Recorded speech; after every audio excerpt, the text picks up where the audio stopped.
precisa para o visto? O Lucas Chaid, ele pergunta assim: há algum intercâmbio que não precise comprovar uma quantidade tão grande para conseguir tirar o visto?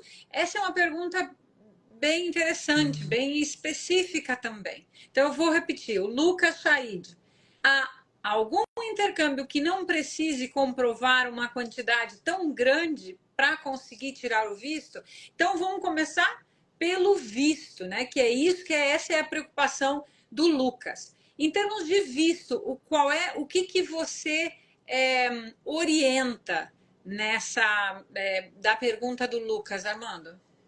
Bom, legal. A gente ontem até comentou um pouco sobre isso, sobre as negativas, né? A pessoa está perguntando se aumentou o número de negativas depois da mudança da lei. Não, na verdade, não é o ponto realmente que deve se olhar, não é dessa forma que se deve se olhar, porque na verdade as negativas não aumentaram.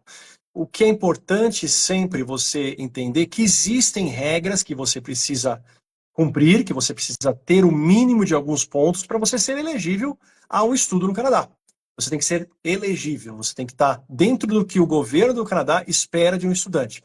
Então, a comprovação financeira é um dos pontos que a pessoa precisa ter, é analisada pelo governo do Canadá na hora de emitir o visto, e existe um número certo, e aí vai depender do tamanho da família que vai, né? Quantas pessoas vão, e até o lugar que você vai pode alterar também. Mas, se você tem acima desse valor, você consegue provavelmente o visto, contando que você está também dentro das outras qualificações necessárias, outras necessidades para você obter o visto. Agora, é importante também entender o seguinte: esse valor é dado porque o governo entende que existe uma necessidade de você ter uma reserva.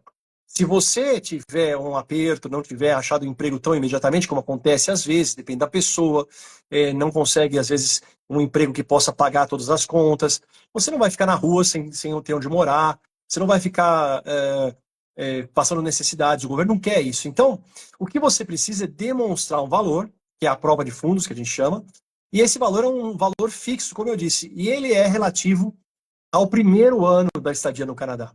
Então, esse valor o governo dá para se você ficasse um ano. Se você ficar menos tempo, teoricamente, você precisa de menos de comprovação financeira, um valor menor do que aquele da tabela. É uma tabela que nós temos. Então, tudo depende do tempo que você vai ficar e quantas pessoas e para onde você vai no Canadá. Então, é um valor fixo, infelizmente não tem como baixar isso, e o que pode abaixar é o tempo que você quer ficar no Canadá. Não tem o valor total para ficar um ano.